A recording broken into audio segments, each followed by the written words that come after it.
Niemand wird mich jemals lieben. Ach, die meisten Menschen lassen mich doch am Ende sowieso im Stich. Und erfolgreich, so richtig erfolgreich sein werde ich auch nicht. Ja, das sind Sätze, die man sich vielleicht täglich sagt, vielleicht ab und zu mal. Auf jeden Fall sind sie nicht wirklich gut, nicht gut für die mentale Gesundheit, nicht gut für das eigene Glück. Und sie können einem auch eher darin fördern, noch mehr Angst in verschiedenen Bereichen zu haben. Ja, wo können diese Sätze herkommen? Wo entstehen die vielleicht auch schon? Was hat ein extrem narzisstisches Umfeld damit zu tun, dass sie irgendwie auch nicht wirklich verschwinden wollen? Ich erkläre es euch und habe natürlich auch ganz viele Tipps und am Ende, wie gewohnt, 3 Fragen, die du dir selber stellen kannst. Hi, ich bin Marie, schön, dass du da bist, dass du vielleicht auch wieder da bist. Ja, es ist wahnsinnig wichtig, wie ich finde, glücklich zu leben, auch entspannt zu leben und keine Angst zu haben. Obwohl Angst natürlich auch ab und zu mal dazugehört, aber es sollte nicht das eigene Leben belasten. Leider können gewisse Denkmuster, gewisse Sätze, die man so hat, einen richtig stark hemmen. Und die schauen wir uns deshalb heute mal an, dass ihr sie erkennt und dass ihr da vielleicht auch dann, nicht nur vielleicht, hoffentlich, oder ich glaube auch daran, dass wenn ihr das wirklich wollt, dass ihr das sicherlich auch für euch ändern könnt. Wenn ihr eigene Gedanken habt zum Thema, super gerne, schreibt es unten in die Kommentare. Ihr wisst natürlich auch keine Schwarz-Weiß-Sicht bei mir. Ansonsten abonniert auch gerne meinen Kanal. Wie ihr seht, es geht hier auf meinem Kanal um Narzissmus in seiner Ausprägung, um Psychologie, aber eben auch darum, sich selbst eben zu stärken, die mentale Gesundheit und den Selbstwert. Das ist nämlich wirklich ein wichtiger Bereich. Und diese heutigen Punkte stammen von mir und ich habe sie aber ergänzt. Ich habe nämlich einen tollen Artikel gelesen, gar nicht hochwissenschaftlich, aber ich fand ihn trotzdem super gut, aus dem Success Magazine und es ist von Mick Uclea, PhD. Ich hoffe, ich habe den Namen richtig ausgesprochen. Den habe ich euch natürlich wie gewohnt auch unten und auf meinem Blog verlinkt. Ja, fangen wir mal an. Was sind so Denkmuster, auch Sätze, Schwarz-Weiß-Denken? Ne? Schwarz-Weiß-Denken ist einfach sehr, sehr hemmend. Das heißt, ich werde nie jemanden finden, auf den ich mich verlassen kann. Menschen lassen mich immer im Stich. Ich werde nie einen guten Job finden. Alle tollen Männer sind einfach schon vergeben. Ich werde niemanden mehr finden, mit dem ich eine Familie gründen kann. Oder auch alle Frauen, die ich kennenlerne, die sind überhaupt nicht an mir interessiert. Ich bin einfach nicht gut genug und werde immer scheitern. Ja, das sind sehr stark schwarz-weiß getriggerte Sätze sozusagen, Schwarz-Weiß-Denken, also polarisierendes Denken wird das auch genannt. Dichotomisches Denken, schaut auch dazu gerne mal, ich packe euch da, wenn euch das interessiert, das Thema noch ausführlicher hinten mal ein Video rein, ist auch unter anderem Thema in meinem Buch, habe ich hier auch nochmal verlinkt, könnt ihr auch nochmal nachlesen. Dichotomisches Denken heißt einfach, alles ist eben schwarz-weiß, gut, schlecht. Immer diese Gegensätze, man pauschalisiert das leider in allen möglichen Bereichen seines eigenen Lebens. Das Immer- und Nie-Gespräch, das führt häufig dazu, dass man sich dann, und da müsst ihr mal drauf achten, wenn ihr häufig vielleicht so denkt, dass ihr euch dann am Ende in der Verliererposition wiederfindet. Also nicht vom Guten ausgeht, ne, sagt, ich finde auf jeden Fall jemanden, sondern im Gegenteil dazu, niemals werde ich jemanden finden. Diese Art des Denkens wird dann eben zu einer wirklichen Perspektive, die man einfach einnimmt und in der alle anderen Möglichkeiten einfach schon ausgeblendet werden und die natürlich auch nicht die Realität widerspiegeln. Und dieses Ergebnis ist leider dann, dass die Sicht, die man auf das Leben hat, eben total verzerrt ist und vor allem eins wird total dunkel. Weil, wie gesagt, wenn ihr sowieso schon in Kategorien denkt, wenn ihr dann vom Negativen ausgeht, und das könnt ihr auf alle Bereiche übertragen, das führt natürlich nicht dazu, dass man zuversichtlich in die Zukunft schaut. Das Zweite ist, dass das positive Denken relativiert wird. Also jeder hat auch mal Erfolge im Leben. Also wenn ihr mal genau auf euer Leben schaut, dann werden da sicherlich auch Dinge sein, die sehr gut gelaufen sind, sehr positiv sind. Aber es kann sein, dass ihr dazu tendiert, dass ihr eure Erfolge einfach klein macht. Ihr relativiert die jedes Mal. Ja? Selbst positive Erfahrungen werden ständig abgewertet. Ja, das, was ich jetzt da geschafft habe, ja, okay, ich habe da jetzt unseren Verein mich engagiert und der ist ein bisschen jetzt auch ist für einen Preis nominiert worden. Ja, aber das waren die ja irgendwie auch alle und das war jetzt nicht so wichtig, mein Part. Also es wird immer relativiert, es war keine große Sache. Ja klar, ich habe jetzt beruflich mich da vielleicht ein bisschen entwickelt, aber da ist ja noch viel Luft nach oben. Es war nicht wirklich bedeutend. Ne?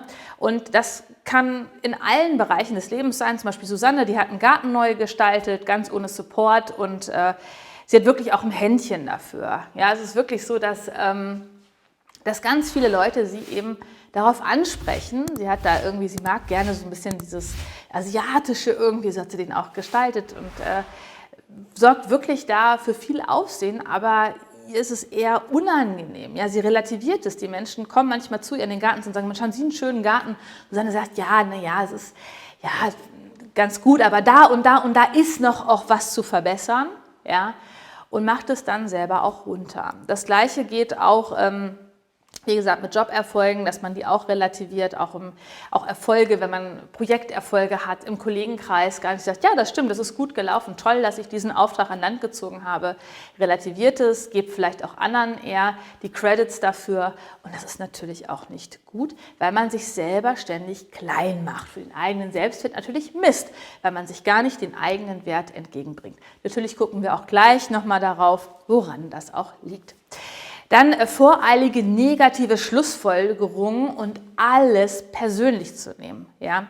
Da ist vielleicht ein Typ, den du neulich mal gedatet hast, ne, hast Online-Dating gemacht und da habt ihr euch mal verabredet gehabt und es war echt super nett und ihr habt auch gesagt, dass ihr euch jetzt ein bisschen Stress hat er gesagt, dass ihr euch in der Woche darauf nochmal verabreden wollt. Ja, und dann warst du irgendwie auf einer Veranstaltung im Kiez und von Weitem hast du ihn gesehen, ja, aber er guckte dich irgendwie überhaupt gar nicht an. Er war die ganze Zeit irgendwie klar auch an seinem Handy und war auch mit Freunden beschäftigt, aber du hast gedacht, naja, hat er mich nicht irgendwie auch gesehen, hast gedacht, okay, ja doch vielleicht gar kein Interesse und fängst plötzlich an, im Kopf dir alle möglichen Dinge zu überlegen, auch mit den Mails. Du liest die am Abend noch 10-mal durch, die ganzen Nachrichten von ihm, was er so geschrieben hatte und siehst vielleicht summa summarum dann, nee, hat er dich absichtlich ignoriert, hatte vielleicht eine andere Frau, die er da auch interessant gefunden hat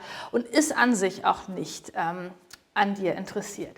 Dass die Sache ganz anders ist, dass er an dem Abend nur mitgekommen ist, weil ein guter Freund ihn gebeten hat, mitzukommen, dass seine Tochter aber gerade, dass es der nicht gut geht und er gerade damit beschäftigt war, so ein paar Sachen zu organisieren mit der Betreuung und deswegen in Gedanken ganz woanders war und dich gar nicht gesehen hat. Das hast du gar nicht auf dem Schirm, du nimmst es sofort persönlich und summa summarum denkst du, nein, der will gar nichts von mir.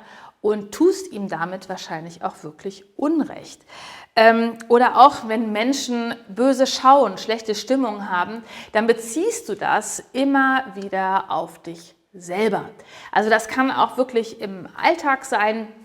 Du gehst in einen Biomarkt, ne, da bist du schon Stammkunde, du bist wirklich schon lange dort Stammkundin, kennst auch alle Mitarbeiter und hältst auch immer ein Pläuschchen. Ja. Und da ist die eine Mitarbeiterin, mit der hast du dich an sich immer gut verstanden und diesmal hast du jetzt ein bisschen weniger gekauft, du musst jetzt ein bisschen auch aufs Geld achten.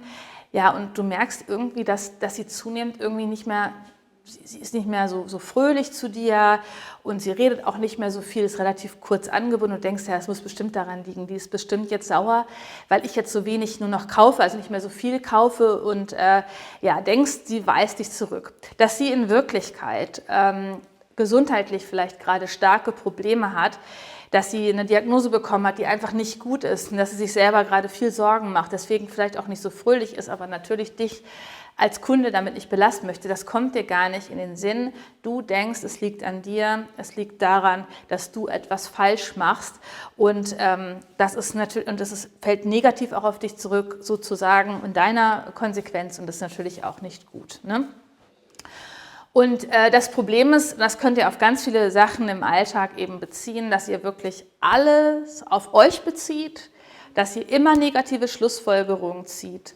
Und das Doofe ist, dass man manchmal dann auch so reagiert und vielleicht auch abweisend selber sich auch ändert und komisch reagiert, dass dann plötzlich auch was Negatives eintritt. Also ohne jetzt kryptisch zu reden, der Typ vorhin, wenn ihr jetzt auf einmal denkt, naja, ach, der wollte mich nicht sehen, der mag mich nicht, reagiert ihr vielleicht irgendwie anders, ihr seid nicht mehr so entspannt und plötzlich entwickelt sich das wirklich in eine ganz andere Richtung. Also da müsst ihr wirklich, komme ich aber auch gleich noch drauf, eben schauen, das kann wirklich blöde Konsequenzen fürs eigene Leben haben und vor allem auch, um entspannt durchs Leben eben zu gehen. Dazu passt auch der nächste Punkt, der heißt also immer etwas Negatives vom Leben anzunehmen. Man geht halt immer davon aus, dass eine Katastrophe passiert, dass etwas Schreckliches passiert und man denkt halt immer, dass sich alles im Leben halt nicht gut entwickelt. Das ist so ein bisschen die selbsterfüllende Prophezeiung. Also zum Beispiel hat Tom eine total übertriebene Angst zu versagen. Und das ist irgendwie etwas, wenn er genau schaut, das war schon als Kind so, er musste einmal so eine Zirkusaufführung irgendwie machen und sollte da was vortragen und hatte einen totalen Blackout und seine Mutter saß im Publikum, hat immer rumgefuchtelt. Die anderen Kinder haben ihn danach wirklich beschimpft, dass er jetzt das nicht so schön gemacht hat und die Aufführung deswegen nicht gut war. Da glaubt er, kommt das eben her und so hat er heute noch riesige Angst, wenn er etwas präsentieren soll. Und so hat er manchmal richtige Aussetzer, gerade dann, wenn irgendwie eine Prüfungssituation ist im Studium. Und er denkt halt immer, dass er scheitern wird. Und aus dieser verzerrten Annahme, dass er eben auch wirklich immer glaubt, dass er scheitert, ist er auch so dermaßen gehemmt und verkrampft, dass er dann auch eben so präsentiert, ja. Und so entsteht dann natürlich eine schlechtere Performance, ja. Und tatsächlich hat das dann eben die Auswirkung, dass er nicht unbedingt als derjenige immer mitgenommen wird, der gute Ideen hat, aber diese dann häufig nicht unbedingt beim Kunden präsentieren soll. Das ist natürlich total schade, gerade wenn der Tom jetzt jemand ist, der an sich, wenn man ihn jetzt nicht in dieser Präsentationssituation sieht, ein sehr lebendiger Typ ist, aber dadurch eben so gehemmt ist. Aber das ist vielleicht in seinem Kopf dann so stark schon verankert, dass er sich da gar nicht ausleben kann und eigentlich ein toller Mitarbeiter wäre, der wunderbar Kunden auch für sich gewinnen kann, aber da, wie gesagt, eine starke Hemmung verspürt. Was erwarten andere von mir? Das kann auch etwas sein, was starke Ängste auslöst und auch einen wirklich im Glück hemmen kann. Ne?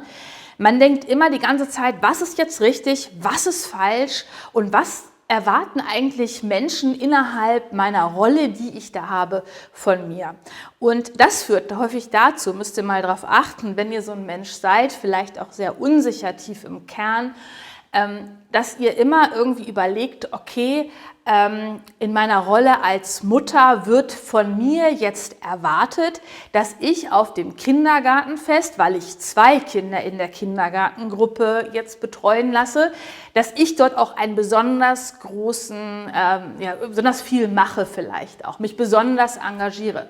Obwohl ihr A, keine Lust darauf habt, B, auch gar keine Zeit habt, glaubt ihr aber, ihr müsst es irgendwie machen, ne? Oder sich nach gewissen Rollenbildern auszurichten, kann auch sein. Ne? Das vielleicht ist schon früher so. Ne? Die Mutter hatte genau Vorstellungen wie bei Karin, ne? Wie Karin sein sollte.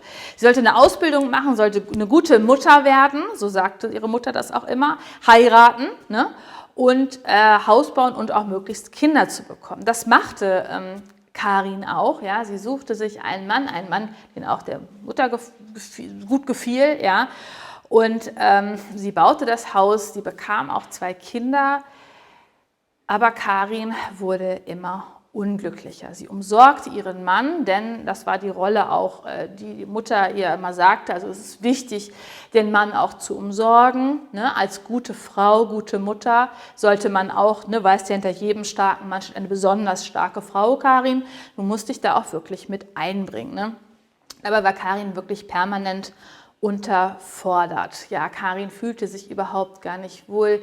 Karin fand diese Rolle einfach nur schrecklich. Nach außen sah alles so toll aus, aber es wäre für sie häufig, wenn dieser Gedanke kam, schrecklich, ihrer Mutter das Herz zu brechen, sich scheiden zu lassen und diesen Traum, den sie, hatte sie den oder nicht, den Traum ihrer Mutter vielleicht nicht mehr zu leben. Sie hatte totale Angst, das schwarze Schaf plötzlich innerhalb der Familie zu werden. Denn sie, ihre Schwester, ja, die hatte keinen Mann, es war immer schwierig. Aber sie war doch nun diejenige, die genau das lebte, was ihre Mutter auch mochte. Und sie hatte totale Angst, nicht mehr Teil dieser Familie zu sein und alle eben zu enttäuschen. Auch das kann, das war jetzt ein sehr extremer Fall, das kann dazu führen, dass man denkt, andere erwarten etwas und sogar sein gesamtes Leben eben danach ausrichtet. Das kann auch sein, wenn ihr zum Beispiel, ihr steht irgendwie, ihr seid eine Frau und ihr merkt irgendwann, hey, ich stehe auf Frauen. Ja, ist doch okay, aber ihr habt solche Hemmungen, vielleicht auch da aus dem Rollenbild zu fallen, dass ihr auch da irgendwie euch nach außen hin nicht outen wollt und. Also das kann wirklich in krasse Richtungen einfach gehen, weil ihr denkt, die anderen erwarten etwas anderes von mir. Das nächste kann sein, dass man sich ständig auf das Negative konzentriert. Das kann auch sehr, sehr starke Auswirkungen haben, weil wenn man immer nur das Negative sieht, das vermeintliche Verbesserungspotenzial, dann ist man ständig unter Druck, sich eben zu verbessern, zu optimieren. Wenn man sich auf das Negative konzentriert, eben auch vorbereitet zu sein, auf das Schlimme, was da vielleicht auch irgendwie kommt. Wenn das andere auch noch mit reinspielt, dass man immer denkt, es passiert sowieso etwas Schlechtes im Leben. Philipp bekommt für sein Business, das er macht, immer wieder total Lob. Aber da ist dieser Ex-Kommilitone neulich und der hörte einfach nicht auf zu sticheln. Er war auf einer Veranstaltung, er hatte Architektur studiert und hatte es wirklich geschafft, dieses Mini-Architekturbüro seiner Eltern zu nehmen und daraus wirklich ein angesehenes Büro zu machen. Ja, und jetzt traf er diesen Ex-Kommilitonen, der schon auch immer bekannt war, dass er stichelte und der setzte sich auch damals schon immer in Konkurrenz mit ihm, das merkte er auch. Und die beiden standen irgendwann mit Weinchen zusammen und er guckte ihn an und sagte, na Philipp, haben wir mit dem Papi aber gut vorbereitet, wa? Und also wie viele Häuser hast du schon gekauft, wie viele Häuser hast du schon gebaut? Ja, international wäre natürlich noch was, aber gut, da muss man natürlich auch ein gewisses Format mitbringen, sage ich mal. So, und für Philipp war das so eine Sache, weil das war so ein bisschen sein Wunderpunkt. Das waren zwei Wundepunkte. Das war der Wundepunkt, dass alle immer davon ausgingen, dass seine Eltern ihm dieses Architekturbüro eben überlassen hatten und er es ja total einfach hatte. Und das Zweite war eben dieser internationale Bereich. Das reizte ihn schon immer, international zu arbeiten, aber er hatte es noch nicht gewagt. Ja, und wieder lag er abends im Bett, Und er fing an zu grübeln. Er hatte schon recht irgendwie. Also ich habe es nur eigentlich vielleicht dank meiner Eltern wirklich geschafft. In Wirklichkeit bin ich eigentlich gar kein guter Unternehmer. Ich bin auch eigentlich gar kein wirklich guter Architekt. Und international, das wäre wirklich was. Ich meine, jetzt sitze ich hier irgendwie in Hessen.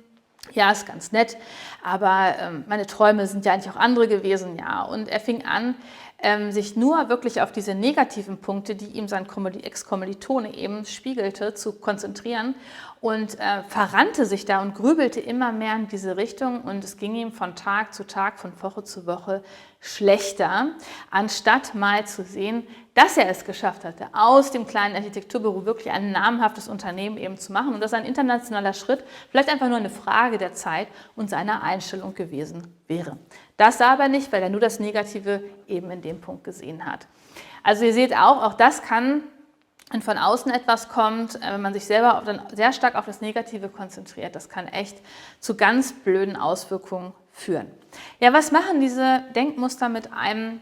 Ja, diese Denkmuster, die ich euch eben gerade so ein bisschen nahegebracht habe, führen dazu, merkt ihr auch selber, dass man sich echt nicht gut fühlt, man fühlt sich schlecht. Na klar, man kommt ja auch bei allen meinen Beispielen, wenn ich das angucke, kommen die Menschen dort drin sich selbst gegenüber auch irgendwie negativ bei weg.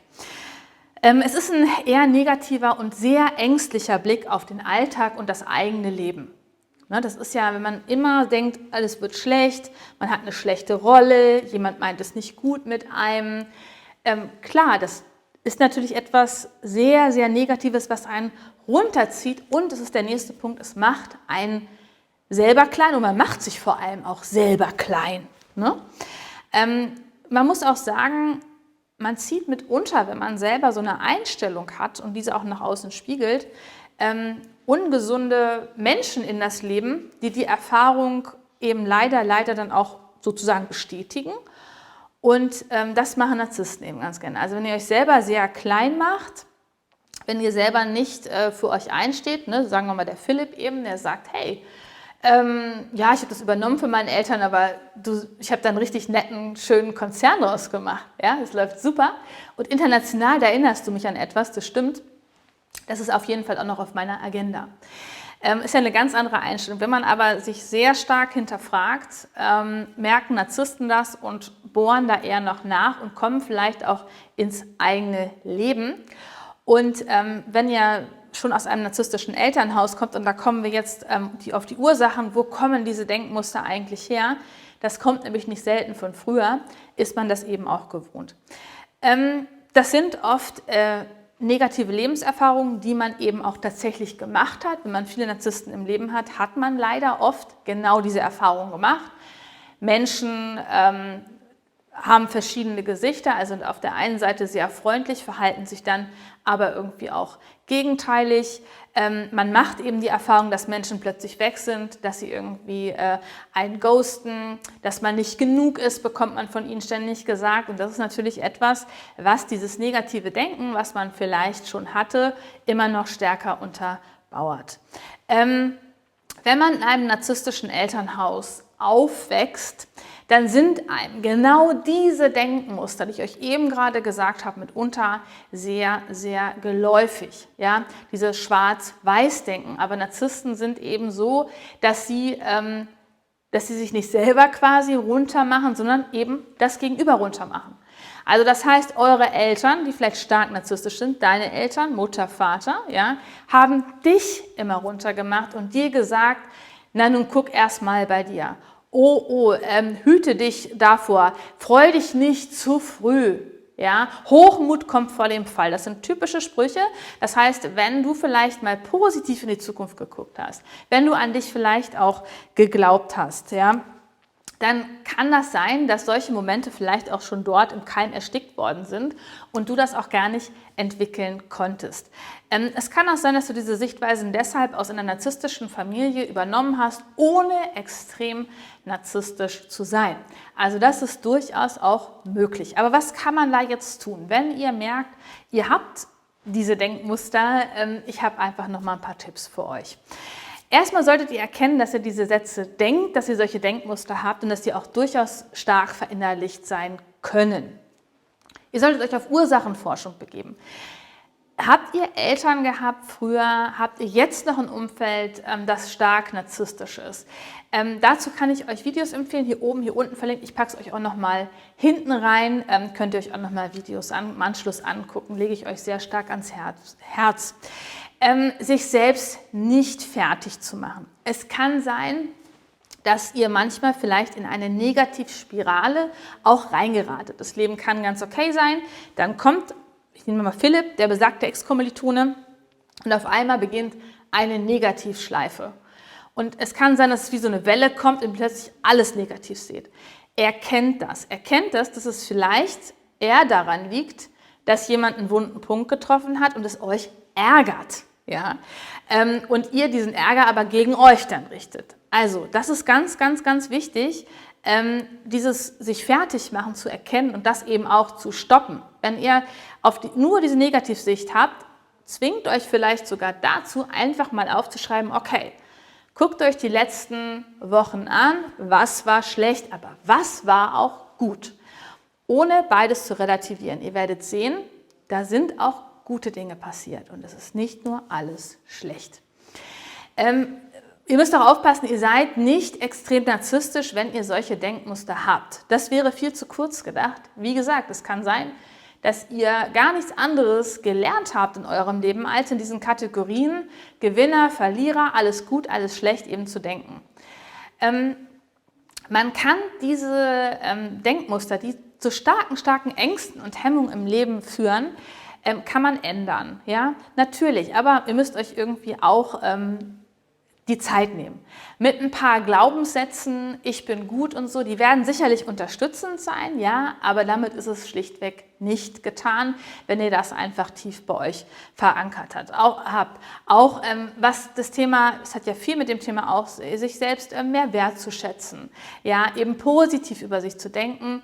Und wie gesagt, das geht nicht eben mal bums und zack ist es irgendwie da, sondern es ist einfach ein Weg. Aber auch da könnt ihr mal gucken, habe ich hier eine Playlist, hier oben und hier unten. Da sind auch ganz viele Videos, könnt ihr auf meinem Kanal auch einfach mal stöbern zur eigenen Stärkung. Ihr solltet euch dafür auch Zeit nehmen, da eben das Denken, vielleicht so ein bisschen die Einstellung sich selbst gegenüber zu ändern, aber Zeit nehmen. Nicht, dass ihr euch wieder Stress macht, weil dann werdet ihr wieder scheitern wahrscheinlich und dann merkt ihr, okay, dann denkt ihr wieder, oh Mann, ich kann es nicht. Also das ist auch eine Negativspirale, die ihr aufhalten solltet. Ihr solltet schrittweise vorgehen, diese Muster eben zu bearbeiten. Ihr könnt euch auch super gerne mal bei mir melden, wenn ihr wollt, können wir uns das auch mal zusammen angucken, wo das vielleicht auch herkommt, wo Sätze und Einstellungen vielleicht auch herkommen, welchen Situationen sie kommen. Das ist wichtig, sich das eben anzuschauen. Es ist auch wichtig zu gucken, welche Menschen ihr in eurem engen Umfeld habt. Ihr werdet es nicht vermeiden können, das sage ich euch auch, ihr wohnt nicht auf einer einsamen Insel, was ja auch gut ist, aber ihr werdet im Leben immer wieder extrem narzisstischen Menschen begegnen, die tatsächlich versuchen, euch das eben zu suggerieren, dass ihr quasi schlecht seid und sie sind gut. Und das ist wichtig, da seine Abgrenzung zu finden, aber gerade im engen Umfeld könnt ihr euch aussuchen, mit wem ihr zusammen seid. Da ist es wichtig, Menschen zu haben, die das Glas eben auch nicht immer halb leer sehen, sondern halb voll, die das nicht befeuern, was ihr quasi nicht kennt. Nicht sagen, ja, das stimmt, oh ja, es wird sich alles nicht gut in der Zukunft entwickeln, sondern eher euch auch stärken, euch darin auch zu bestärken, wer ihr seid. Sie sind nicht dafür zuständig, euch dauernd zu bespaßen, nein, aber die Grundeinstellung dieser Menschen euch gegenüber, eurem Verhalten sollte positiv sein. Alle anderen Menschen würde ich an eurer Stelle eher weiter außerhalb im Leben positionieren sozusagen. Guckt halt genau, welche Menschen habt ihr in eurem engen Umfeld. Jetzt 3 Fragen. Hast du solche Denkmuster? Das zweite ist, wo können diese bei dir herkommen? Und das dritte ist, was kannst du tun, um sie loszuwerden? Ja, schick das Video gerne an jemanden, dem es weiterhilft. Like es auch gerne. Teile es auch gerne irgendwo, wo du denkst, dass es weiterhelfen würde. Ansonsten melde dich super gerne, wenn du Fragen hast. Auch gerade zu diesem Thema können wir uns das gerne einmal anschauen. Die Videos findest du jetzt hier rechts, links, habe ich sie dir auf jeden Fall verlinkt. Ich wünsche dir eine zauberhafte Woche. Mach es dir nett und vor allem denk gut über dich, denk positiv über dich. Und ich wünsche dir, wie gesagt, eine zauberhafte Woche und freue mich, wenn du nächsten Samstag wieder da bist. Bis dann, ciao.